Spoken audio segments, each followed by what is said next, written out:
This is the, okay, I'm sure Amy's.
Okay, welcome everybody to the Town of Orangetown Town Board meeting of September 30th, 2025, and we'll have the Deputy Town Clerk. Okay, Councilman Paul Valentine. Here. Councilman Jerry Batari. Councilman Brian Donahue. Here. Councilman Dan Sullivan. Here. Supervisor Teresa Kenny. Here, and we're going to start the Pledge of Allegiance. I pledge allegiance to the flag of the United States of America and to the republic for which it stands, one nation, under God, indivisible, with liberty and justice for all. Okay, so we have a quick announcement. We're going to be having the shredding event that the town clerk hosts every year. So that's on October 18th from 8 a.m. to 11:30. And again, we just ask that you bring a food, non-perishable food item, or make a monetary donation.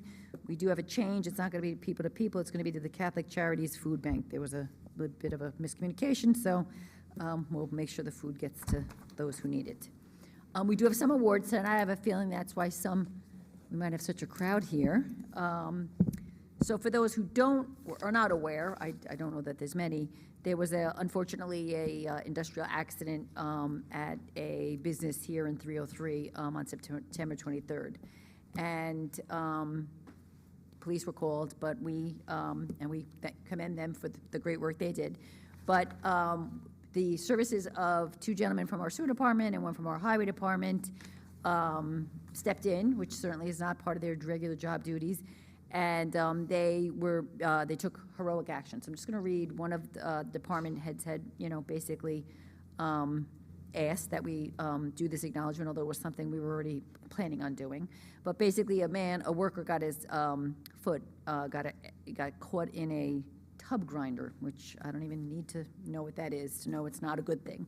Anyway, so it was a life-threatening situation, and we had Kevin O'Connell, Larry Giannetta, and Ryan Bosco.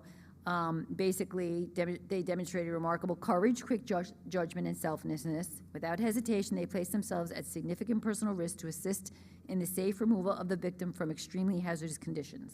Their calm demeanor, teamwork, and decisive actions were instrumental in preventing a tragic outcome and ultimately saving a life. Their bravery goes far beyond the expectations of their regular duties.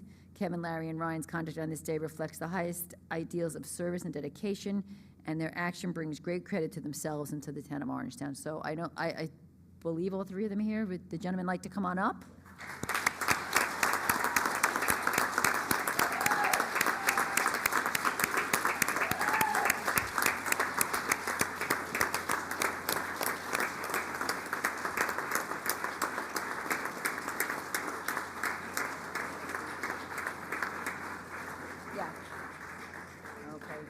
We're going to have the chief up. He wants to say a few words.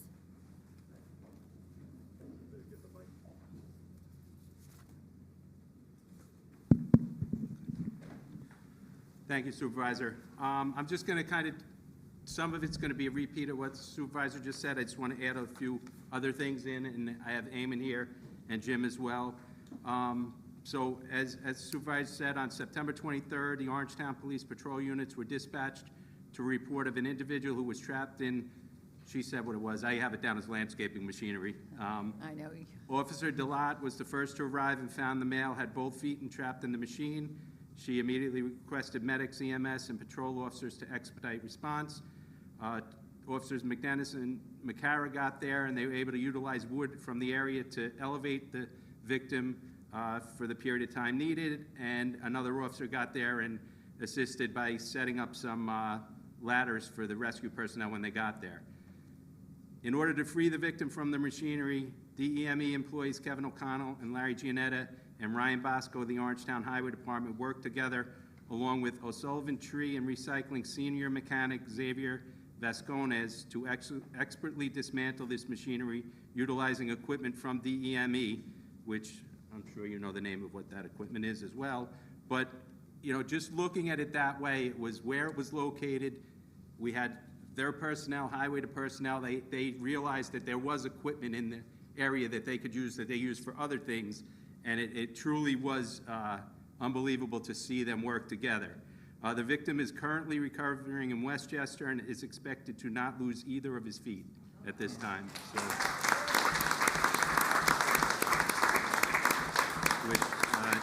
if you would have saw it during the rescue, I would have never believed it in a million years that's true.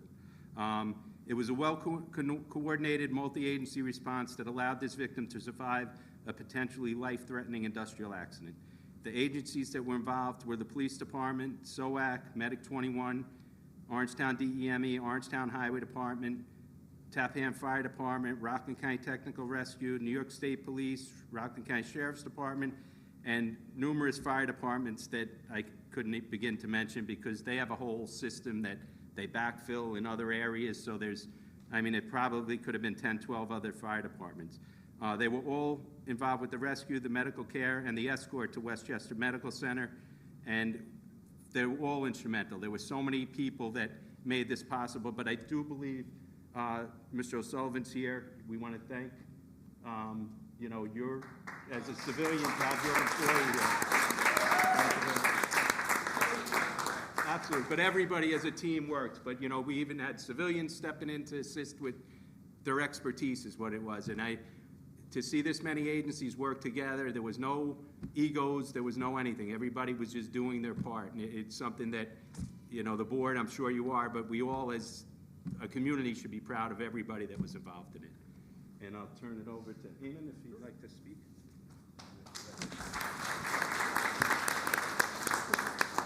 Kind of reiterate a little bit of that, but first I'd like to thank all the agencies involved, OPD, Fire, Highway, DEME, EMS, paramedics.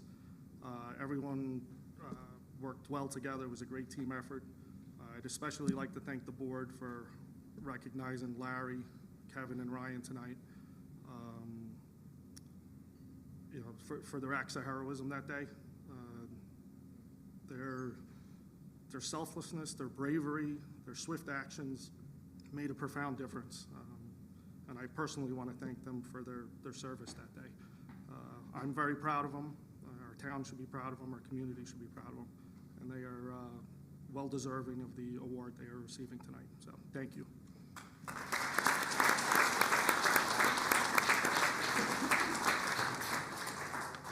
If I can just add a little thank you, for a number of reasons, they work very well together, and our emergency service operations in Orangetown is far beyond most. Our EOC that we have here in Orangetown, Chris Connolly now leading that, has helped bring all these other agencies together. Usually our local people don't get involved, except we've had some instances before. Larry was actually involved and got an award from the Highway Department a number of years ago for spotting somebody that was having a heart attack. Stopped on the road. He was actually on his way home from work. Got the ambulance there and was very beneficial. And so we've seen this kind of response from our local employees, and we really do appreciate it. The one other thing, I think one of the key tools that got him out was the plasma cutter, which had the ability to cut through. Larry and Ryan picked on me for almost 3 years to buy that. So it was a really good buy. Thank you.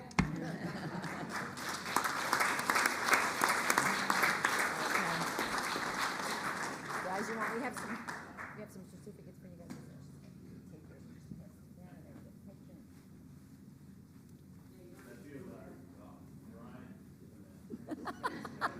Take yours.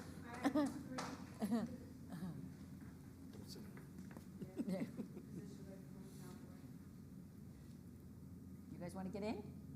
I think they should. Come on. Get your guys.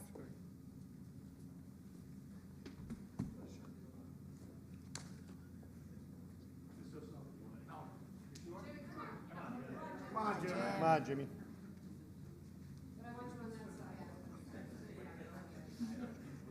You have to balance them out. Yeah.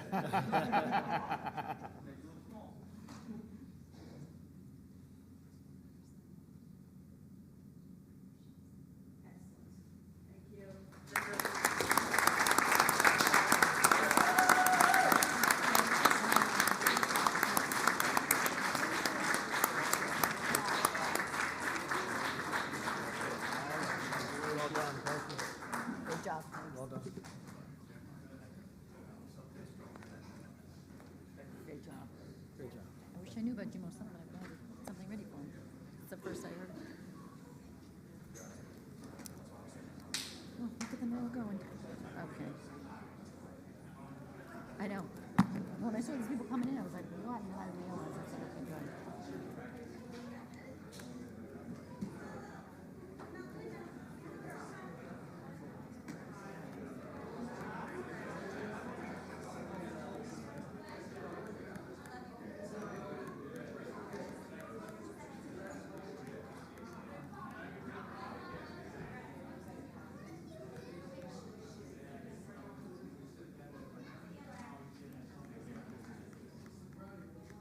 Okay.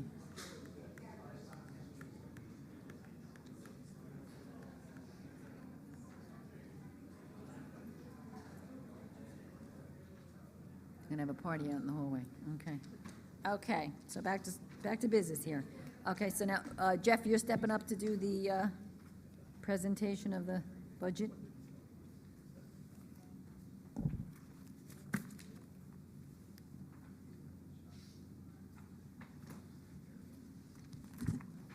All right, well, I certainly cannot top that, so. I know, right? But I will say, for the 13th year in a row, we were under the 2% tax cap, so that's what I can give you. So, Wait, he says that, but if he's not, he gets fired, so he has to find a way to do it. so in the smaller packet that I gave the board, you can see we're 149,000 under the tax cap. Now, with that being said, we had a large increase in our police pension costs as the state increased our contribution percentage by a full almost 2%. So when they do that, they allow for a partial exclusion of that increased cost, and that's 126,000. So excluding that, we're only $24,000 under the cap. The important reason I mention that is that does not carry over. So the only thing that's going to carry over is the 24,000 under the cap versus 149,000. So just FYI.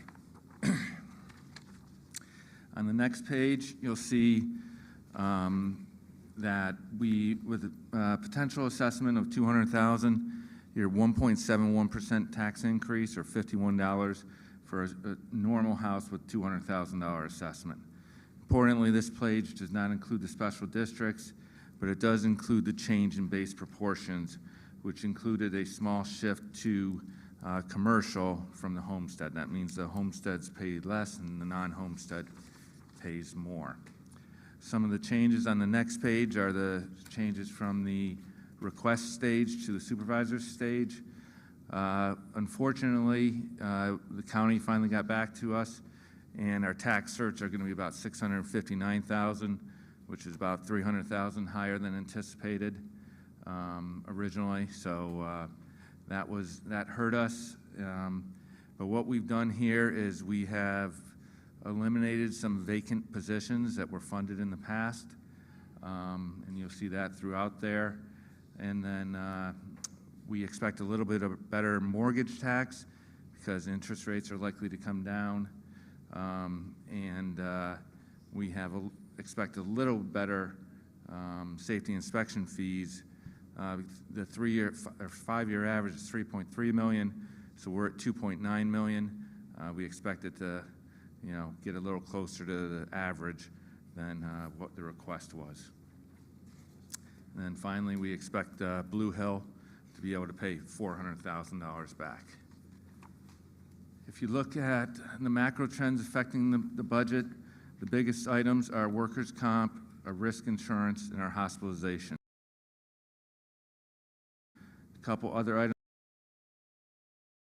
on pace for about $3 million this year. We expect at least a 30% decrease there, so we're budgeting about $1.7 million. So you're talking about a $1.3 million hit that we had to overcome. On the positive side, community college chargebacks were removed from the budget as the county is expected to take those, but that's only about $350,000 versus last year's budget. And finally, appropriated fund balance. We have to use $4.5 million this year, which is the highest we've used.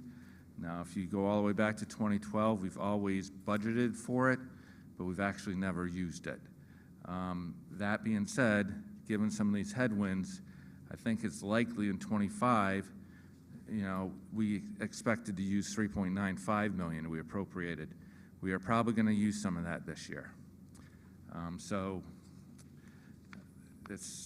we're starting to get potentially at that crossover point where we budget it, we're actually going to be using it. And then final page is the special districts, and you can see there, most everyone came in with reasonable budgets. There were some areas that we thought we could do some additional cutting, and we did that. Any questions on the budget?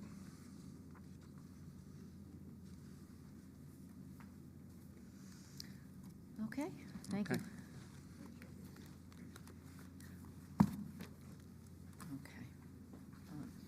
Okay, we have a couple discussion items. One is going to be, the town attorney is going to handle the update on the litigation for 4 Hobbs Drive in Blueville. Okay, so just briefly, as most folks know, we filed the action in Supreme Court, and the court issued a temporary restraining order prohibiting the owners of that property from conducting any parties, if you will, at the residence for compensation, which is a violation of the town code. That remains in effect. Currently, that matter is scheduled for further proceedings on October 6th. I may have said October 3rd once before, but it's October 6th. Earlier today, the town filed charges in the town justice court here against the owners of the property. Those charges are returnable on October 16th. What will likely happen is, we've been having some discussions with the attorney for the owners.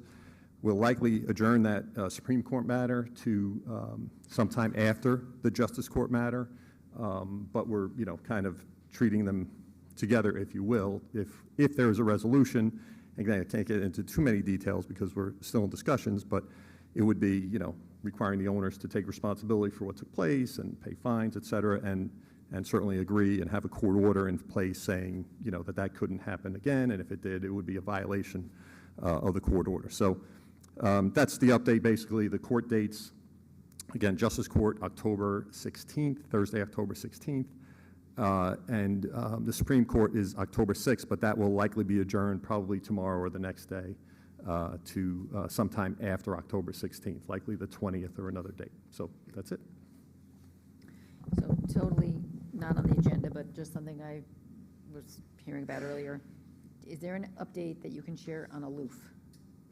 Aloof, the building department, actually, as you know, this has kind of been going on for a while. The building department did a very nice job in putting together charges, basically. Aloof has been charged for violating the town code. If you read the town code, there's certain testing that needs to be done in order to charge them and readings that need to be made. So if there are complaints, the code enforcement officers look into it. Thomas Clear followed the code step by step and developed sufficient evidence to charge them. So as we sit here now, they are in the justice court and facing, charges in the justice court. They have attorneys, the owners have been charged, the Aloof themselves have been charged. And, we're discussing the matter with the attorneys. They're also, I don't see Eamon there before, I see Chris. They go to the IUC, which is the board that deals with performance standards. I was at the IUC a couple of months ago, and they were going to take action to kind of change the way the exhaust comes out, to see if that helped. But, so that's where that stands. So the short answer to your question is they are in court right now facing charges for events that happened, I think, in November, December, January, earlier. So it's pending. I'll follow up tomorrow with him. You don't know about the IUC, do you? Where they're at or what they? Yeah, Chris is there. Yeah, come on. If you know, I don't want to put you on the spot because it was not on the, sure. At the, Yep, come on up. Don't be shy.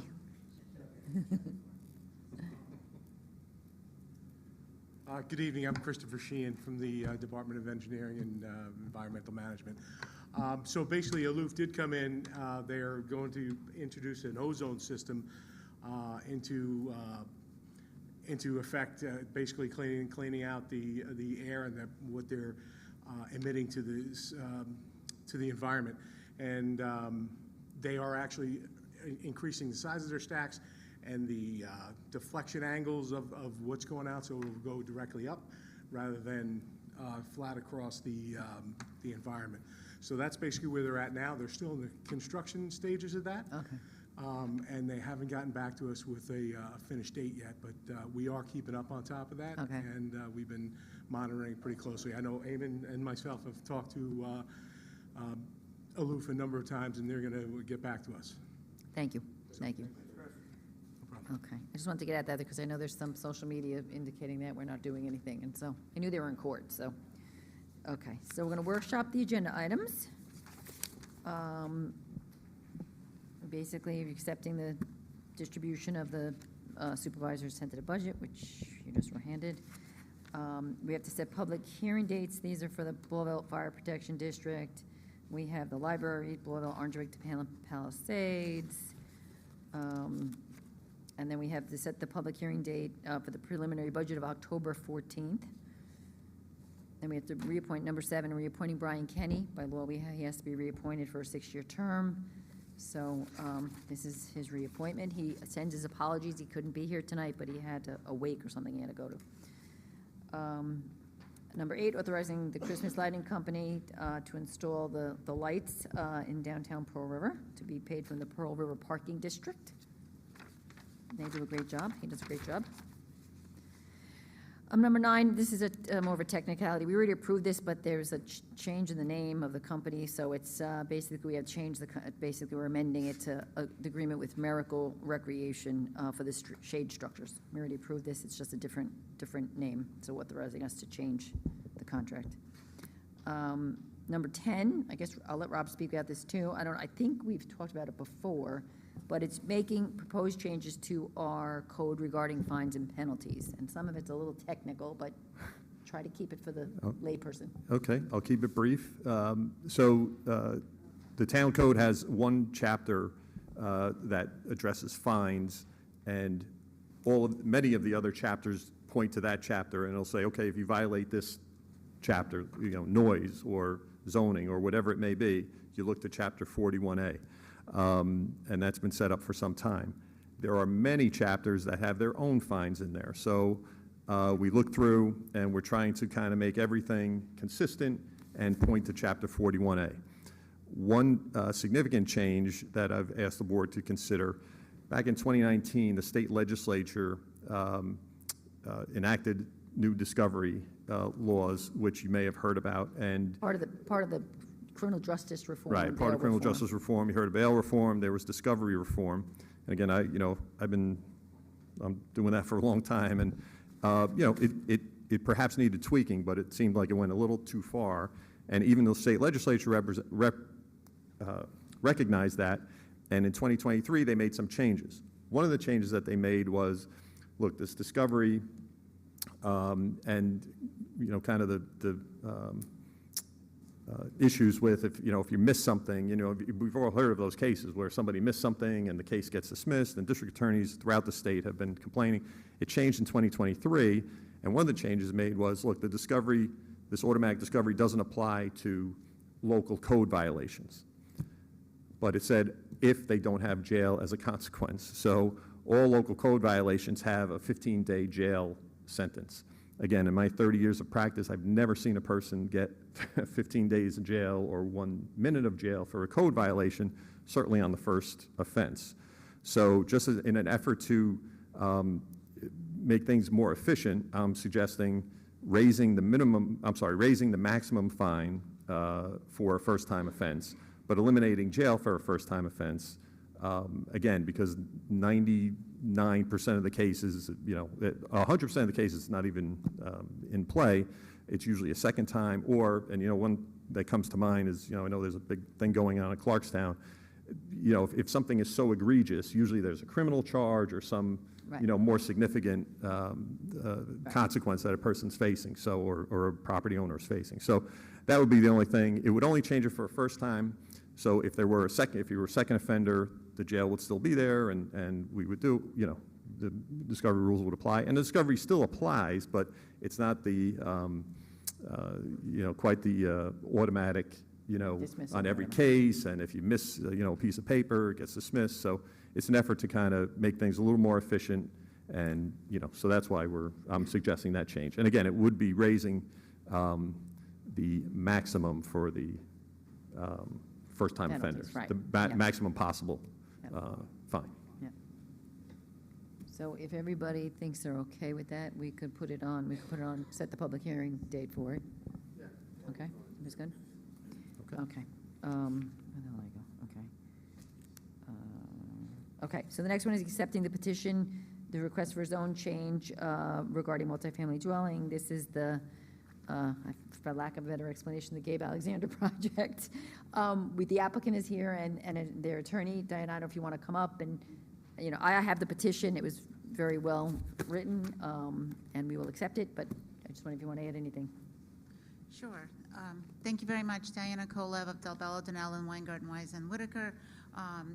Again, for Alexander Properties, you know, we wanted to thank the board. We've been working for several months to put together this petition for a floating zone that we think will be a great option for the board to create a transitional use between residential and industrial developments. And this is going to assist with the development of 155 South Greenbush for a proposal that we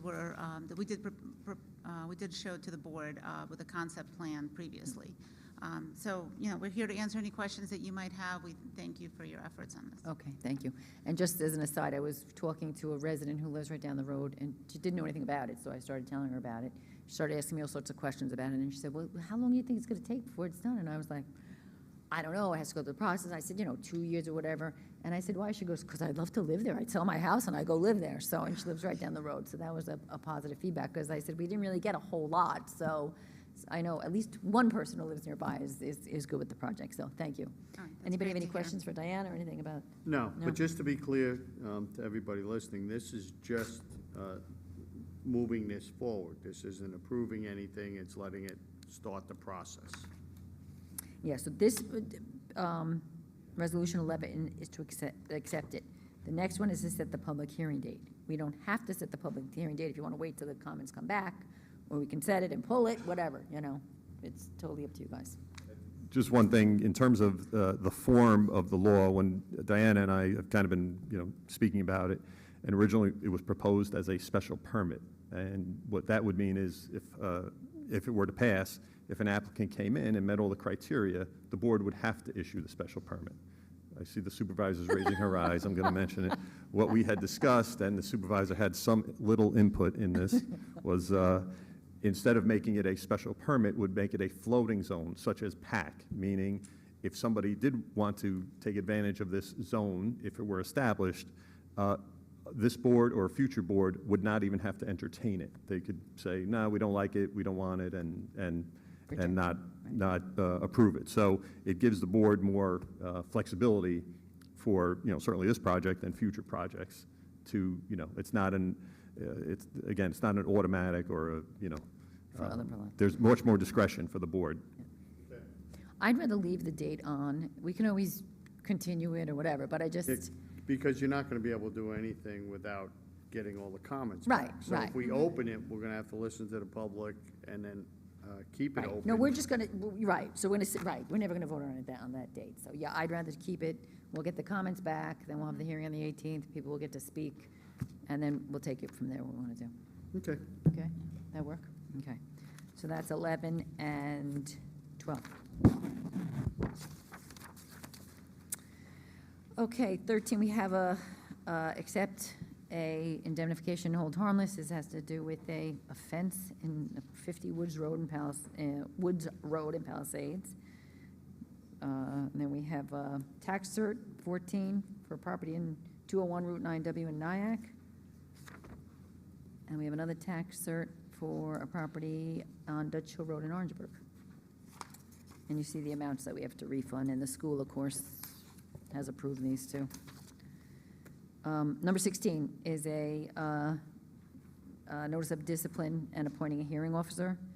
So I think most of us are aware that an employee was disciplined, and basically the town board has to authorize the appointment of a hearing officer to sit in and hear the disciplinary action. So this would be appointing hearing officer Honorable William E. Sherwood at a rate not to exceed $5,000. It's usually charged on a daily basis, depends how many days it goes, but $5,000 should be more than enough. And then basically he'll make a recommendation. This is a sewer department case. Amen has appointing authority, but we do have to hire the hearing officer. So that's number 16. Number 17, approve the renaming of a private right-of-way. So this is from Nice Pack Park to Picker Lane. I don't know, I didn't even know we had to do this, but whatever. It's kind of a private road, but they're changing the name. Number 18 is the building department's hopefully new software program. This is SmartGov. This, I know the building department has been very unhappy with the existing program for quite some time.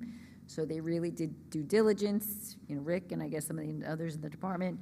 They went out, they researched, they worked on this one, they worked with it, and they're very excited about switching from the other, we'll call them the other, to this program. So this is basically our approval of same. It is rather expensive, but it is cheaper than the one we're getting rid of. So it's still a better thing if it works better, right? It's supposed to really help with efficiency in the building department.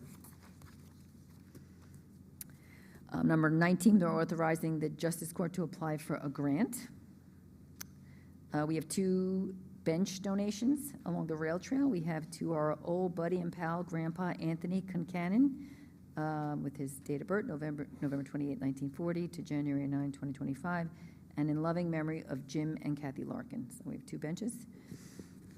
We have a couple lend assistance. We have lend assistance to the Best Buddies Bike Run on October 4th. We have lend assistance to the Noble 9th Traubenfest. I thought we already did that, but whatever, on October 5th. And we have lend assistance to the 2025 Pearl River Day Festival. That's October 18th, 2025. So we will approve those. We have the audit, and then we do have some adjournments. So we're going to open, can I get a motion to open the public comment? I make a motion to open public comment. Second? Second. All in favor? Aye. Okay, so we just, for those who don't know, there's a 3-minute rule. There's clocks everywhere, so you can kind of see the timing. Just when you get up, if you wouldn't just mind stating your name and what hamlet you're from.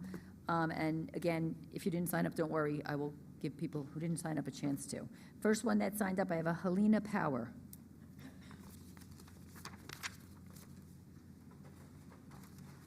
Good evening, Supervisor Kenny and Town Board. I'm Helena Power. I'm a resident of Palisades, and I work part-time at the Therapeutic Elementary school, St. Dominic's, just down the road here at 480 Western Highway. I am a little confused. As a Palisades resident, I've been following the sale of the IBM H&A property for years. In the last 2 years, the information about the hotel spot has dramatically changed. And now it's changed to talk of 342 residential units. I'd like to express my concern. I am against that, and I know my neighbors feel the same. I was at the first emergency meeting, emergency MOU meeting, and it was the first time that we heard that there was going to be a change in the original hotel spa plan. And 342 units were discussed. The board was very clear at that time that you weren't voting to approve 342 units. You were voting to recognize that you understood that the plan may have changed. One member of the board, if I remember rightly, said they thought 342 units was too many. Then I heard that there was a second MOU vote a few months ago, and I didn't know about that. And 342 units were documented in that one too. Anyway, I really hope that it's true that your vote was just an acknowledgement that there may be a change and that you were not approving 342 units and that it is non-binding as was stated. Thank you. Thank you. Next, I have David Rosen.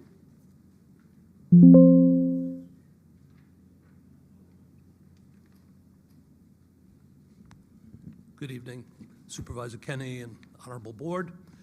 My name is Dave Rosen. I live at 10 Buckingham Place in Old Tappan, New Jersey, so I'm not a resident of Orangetown or Rockland for that matter, but I am a neighbor.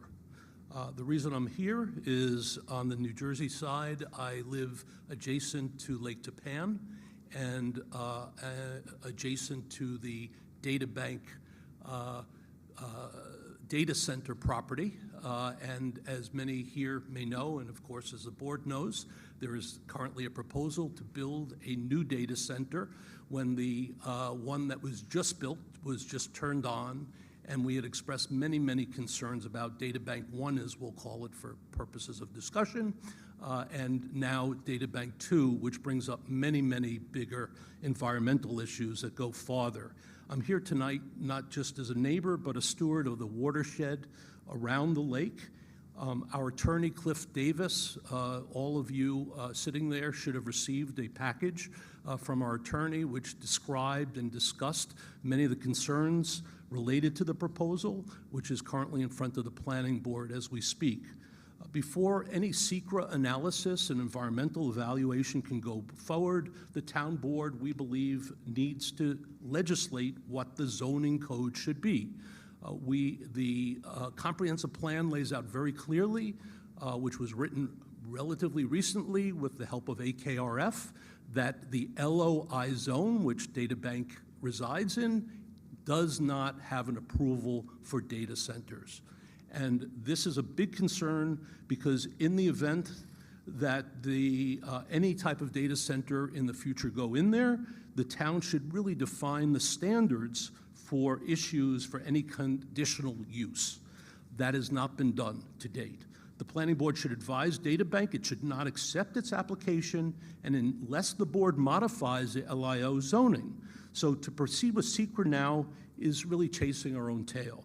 Without legally adopted standards, how can we scope environmental impact statements? What criteria should we apply? What burdens are we measuring? The town board's legislative role should come first. Otherwise, the SECRA process is not just premature, it's structurally incomplete. Lake Tappan is not just a scenic backdrop. It's a drinking water source for both New York and New Jersey. It's the lake doesn't recognize the two states. The watershed resolution passed earlier this year was a step in the right direction that was approved by this board, but if we allow SECRA to proceed without zoning clarity, we undermine that very protection. Please do not allow Data Bank Phase 2 to even be considered without the proper zoning legislation in place. Let's get the law right first, then we can assess the impact of any proposal.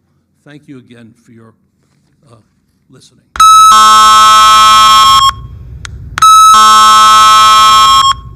Chris Kilowski?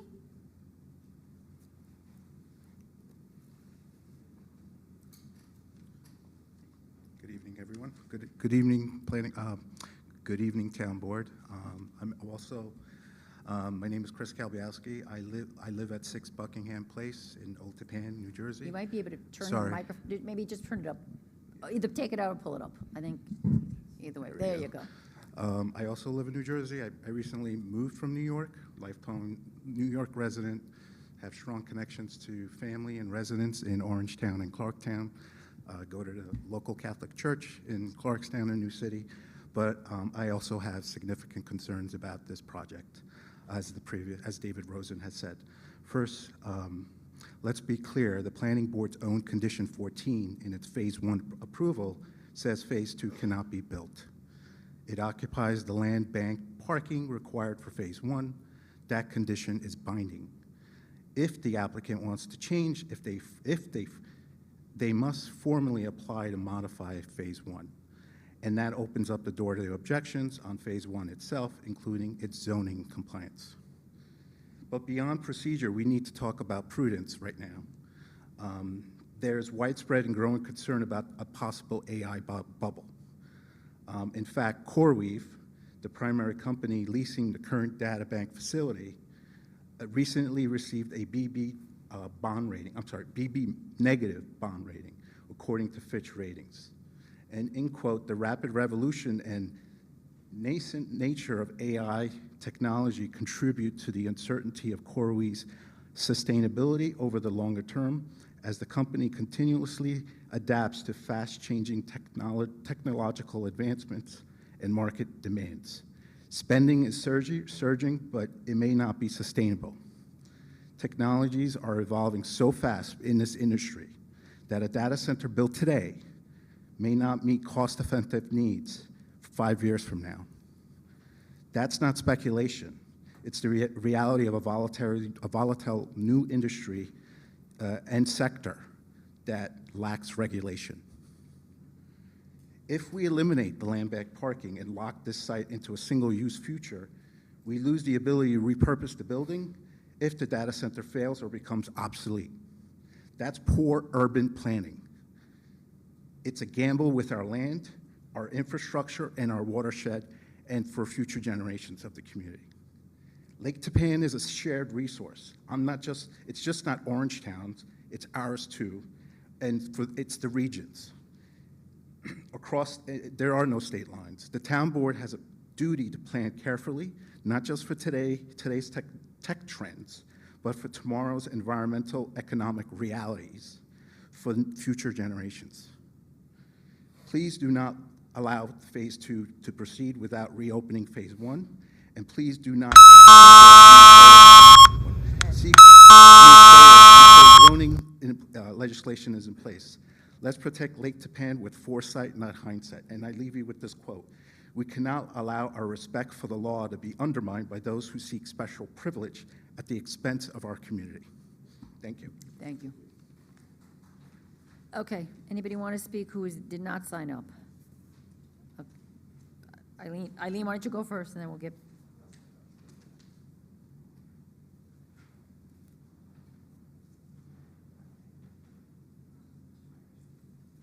Okay, good evening, everybody.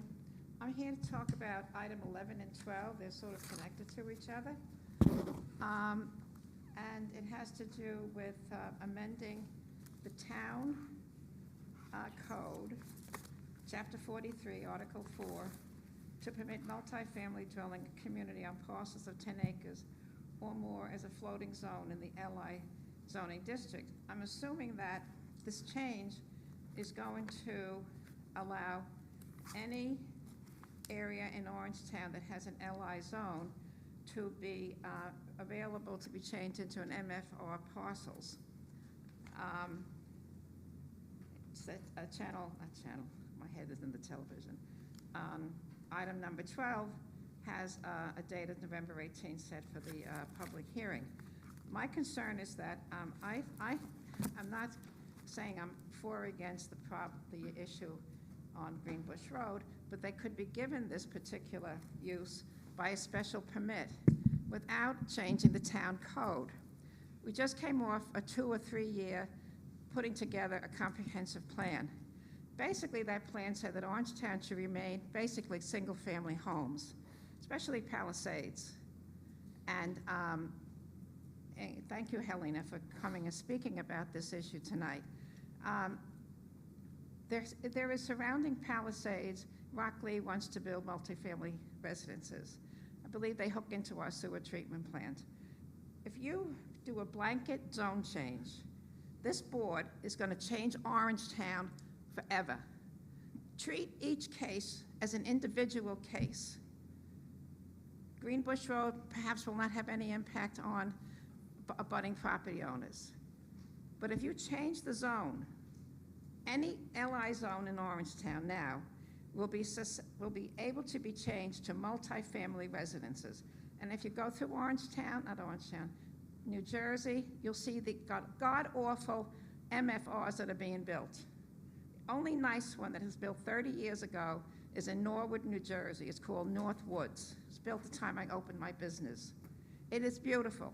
Those townhouses are laid out beautifully. They're not encroaching on each other. They're not stick frames. They're stone. They're landscaping, everything. But today's market is greed. And you're impacting our infrastructure, the schools, apartment buildings will bring, the 342 units in Palisades, I understand, are apartments. They're not townhouses. They're apartments. We're 101 acres. There should be a plan for that piece of property, a whole plan. Single-family homes, 1 acre, half acre, third of an acre, some MFRs, housing for seniors, not apartments, 342 apartments. And that MOU, I would like to see a copy.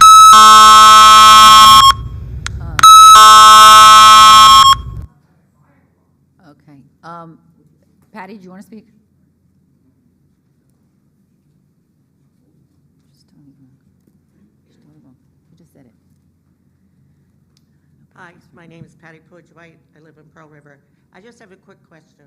This SmartGov program that the building department is getting, so I'm reading in it that it's for contracts and things like that. Is the landlord registry going to be any part of that software program? Rick, you want to, is that all you have, or you want to finish up first? No, that's the only Okay. question I had, The because we've SmartGov, been is waiting it- for that, and I didn't know if that was part of this The software. question, Rick, was, is the landlord registry going to be, it is going to be in the SmartGov, right? It's going to be incorporated by it? Yeah, one of the things that we like about the program is it allows us to integrate it right into the application. Yeah. You'll be able to go online and access information. This is one of the attributes of Okay. the program. When do you think that would be up and running? Well, once it gets implemented, then it's gonna, we're hoping for June, July of next year. It takes time to do all the data transfer and get it implemented. Yeah, that's why we're trying to get it implemented. So in the meantime, if we have a question about a property, we still don't get all the traffic? No, we're still trying to get our current program so it's user-ready. Elizabeth Ford and all is working extremely hard on this. And we're very close to having something that's going to be sort of the cigar box version. Okay, I'm going to have to, no, you're good, you're good. But maybe at the end, if you want to catch up with him or whatever, so that we can get the meeting moving. Because Rick likes to talk. Yes. He's very thorough, so we could be here a long time. Good evening, Supervisor Kenny and Board. I'm Nina Skowronski, and I am from the village of Piermont. I was here at the last meeting on the 9th. It was the first time I was at a meeting here regarding the stray cat overpopulation. And you explained a lot of really great things. You had a visual behind you for Hudson Valley Humane, and you encouraged us to email. So I've been emailing this month to try to get a one-to-one meeting with you. The responses I keep getting are how the voucher program works, and that's not really what I wanted to meet with you about. I have a comprehensive concept plan that I would like to talk to you about for a little more than 3 minutes, a little less than 10. how can I do that? Thank you. We don't answer questions from the Oh, podium, oh. so yeah, we Okay. try not to anyway. Mike?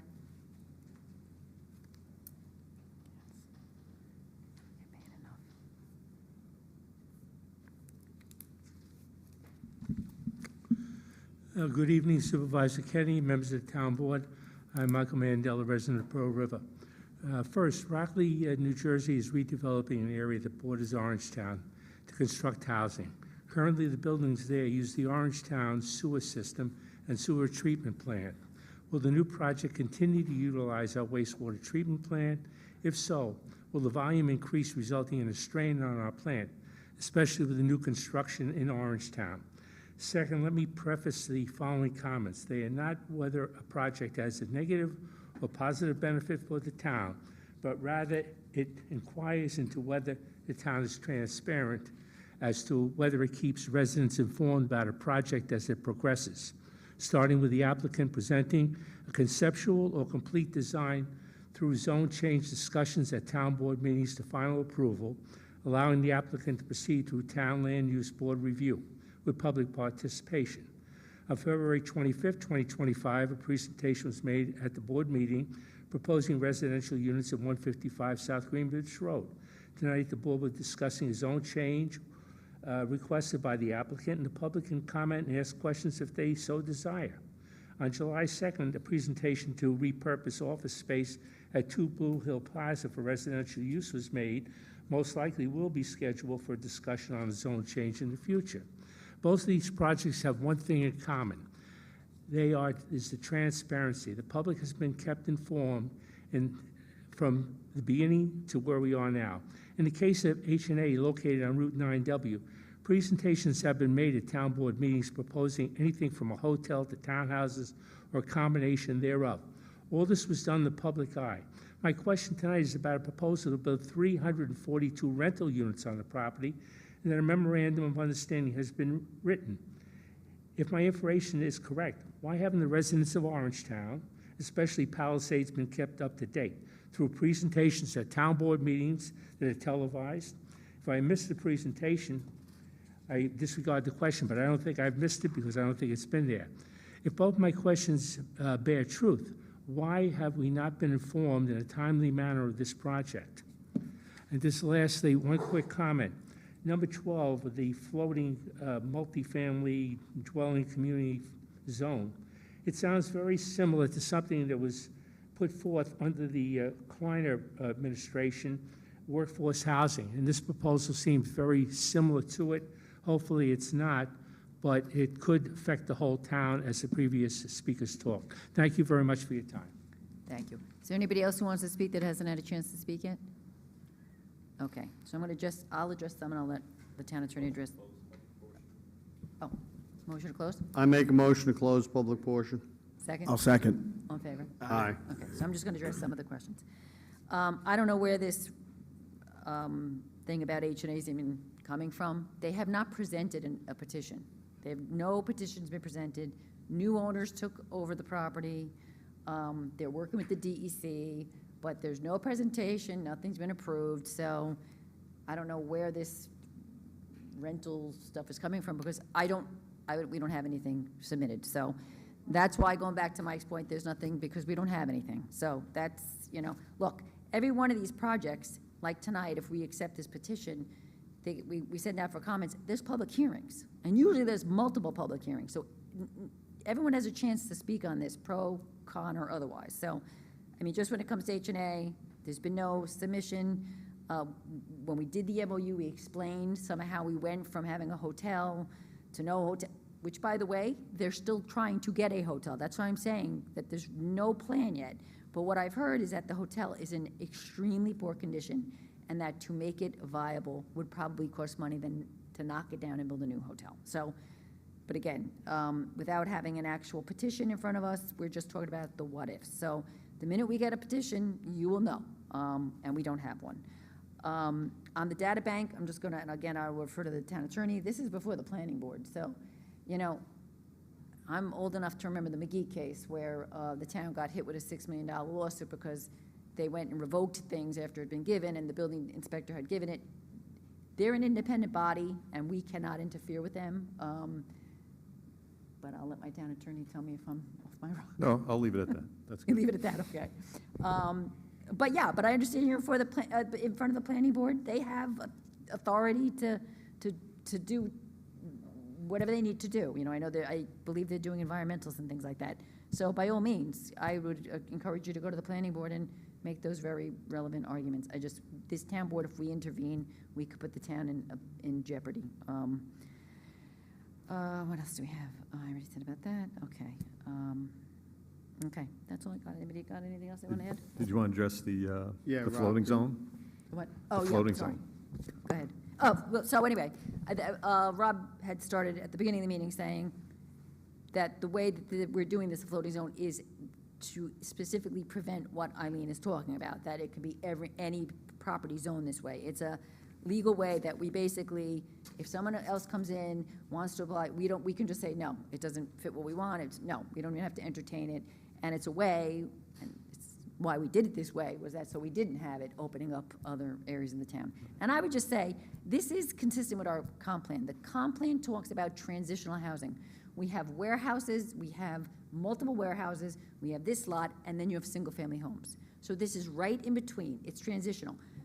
The reason this is even happening is they were proposing a 128,000 square foot warehouse, and the neighbors were going insane. They don't want the trucks, they don't want the bays, so this seemed to be something that the neighbors, for the most part, like I said, I've talked to some, are way more favorable for. They don't want the trucks, so. And the other thing, and it's in the petition, this only applies to parcels that are 10 acres or more. So in terms of applying to every piece of property in the LI, it's only for 10 acres or more, so.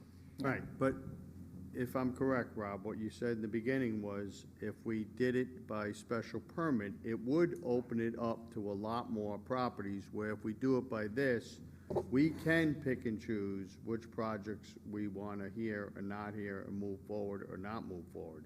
So this is the best way to limit it to one property. Right, correct, just like a PAC zone, you know, somebody could come in with an application for a PAC, you don't even have to entertain it, look at it, you know, the same would apply here.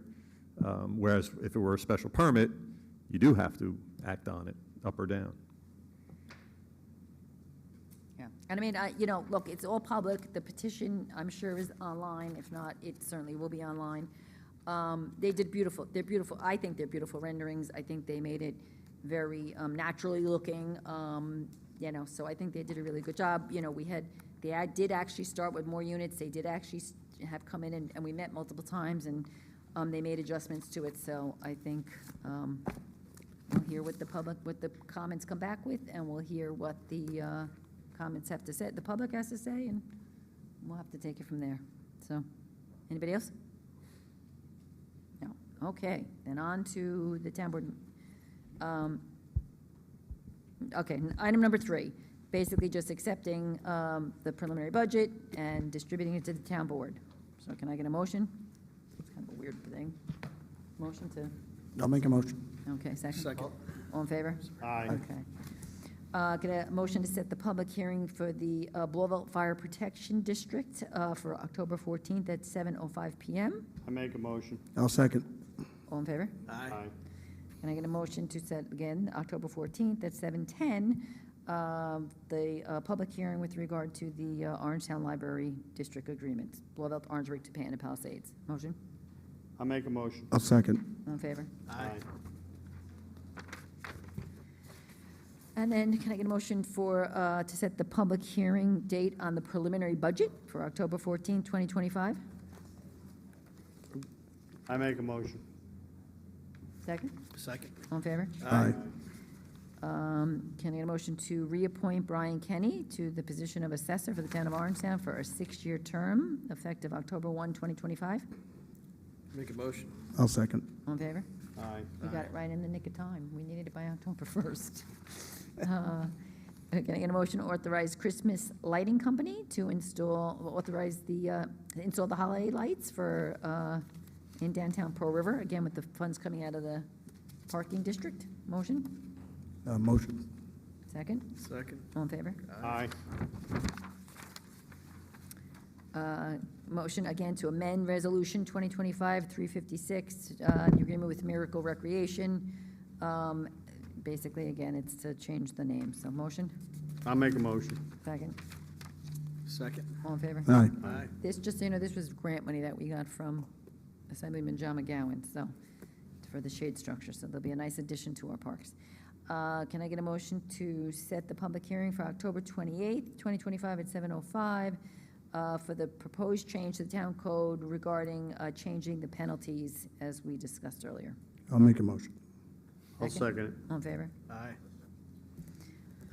This is the motion to accept the petition, request for a zoning text amendment to Chapter 43, multifamily dwelling, community floating zone, LI, and this is basically direct the circulation to the other agencies and things. Can I get a motion? Make a motion. Second? I'll second. All in favor? Aye. Number 12 is a motion to set the public hearing for November 18th at 7:05 on that proposed zone text amendment. I'll make a motion. I'll second. All in favor? Aye. Number 13, accept and execute a release and defense and indemnification agreement regarding a fence on 50 Woods Road. Motion? Motion to accept and execute. Second? I'll second it. All in favor? Aye. It's an awful lot of ZBAs and everything for a fence, holy cow. Number 14, approve the tax certiorari proceeding and authorize the town attorney to sign it for the property at 201 Route 9W in Nyack. Motion? Motion to approve and authorize. Second? Second. All in favor? Aye. No idea what he said. Okay, number 15, approve, authorize the town attorney to sign settlement documents for a tax certiorari proceeding for the property at 103 and 107 Dutch Hill Road in Orangeburg. Motion?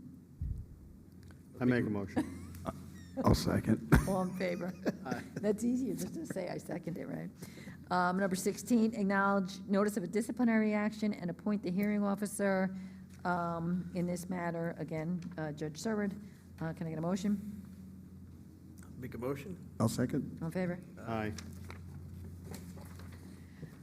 Get a motion to approve, rename the private right-of-way from Nice Pack Park to Picker Lane in Orangeburg. Motion? Who picked that name?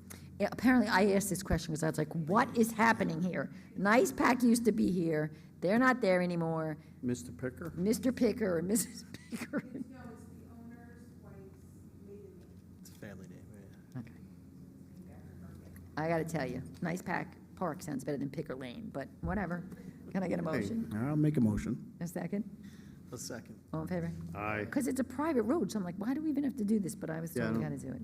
I gave up. I said, fine, let's just do it. So that's the Dodge's wife? It's next, it's the building next to it where Nice Pack used to be. Yeah. Now it's PDI, which is, they're associated. They're like Right. two different, Same company. I took a tour of it. It's very cool, but anyway. Approve the purchase of a SmartGov program for the building department. I make a motion. Second? Second. All in favor? Aye. I can hear the building inspectors cheering from here. Number 19, authorize the Orangetown Justice Court to apply for a JCAP grant in the amount of $30,000. Motion? I make a motion. I'll second. All in favor? Aye.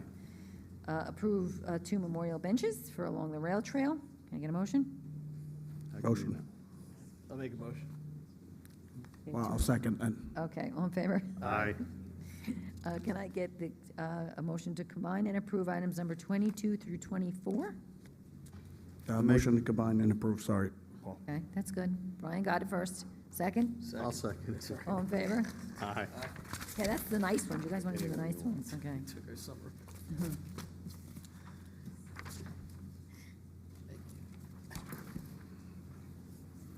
Thank you, sir.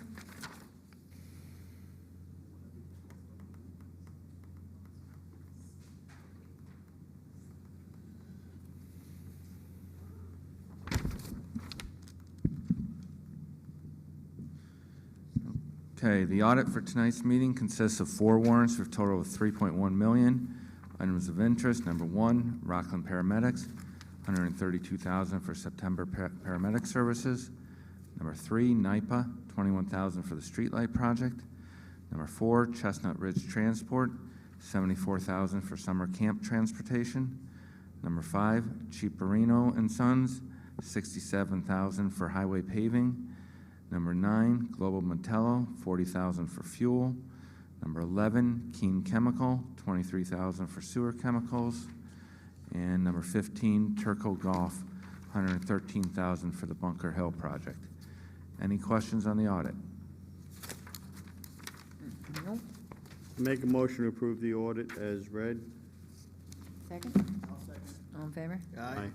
Okay, so we do have to go into executive session to discuss, I know we have a personnel-related matter. Right, Anything and litigation as well. And litigation, okay. So we do have some adjournments. We have Jean Carroll, a resident of Pearl River, and Gus Filter, a former Pearl River resident, teacher, and coach. And I would like to add Charlie Kirk.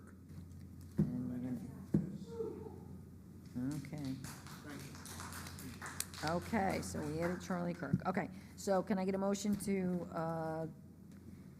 go into executive session and we're not gonna vote on anything when we come out, so we're gonna be done, and to close an adjournment of Jean Carroll, Gus Filter, and Charlie Kirk. Motion. I make a motion. Second? All in favor? Aye. Okay, very good, thank you. I'd be remiss, by the way, if I didn't mention that Gus Filter was my sixth grade math teacher and Oh, freshman you should basketball know. coach, Speak and about it. a true gentleman, so. I would let you speak about it when you I were wanna say talking that. about him.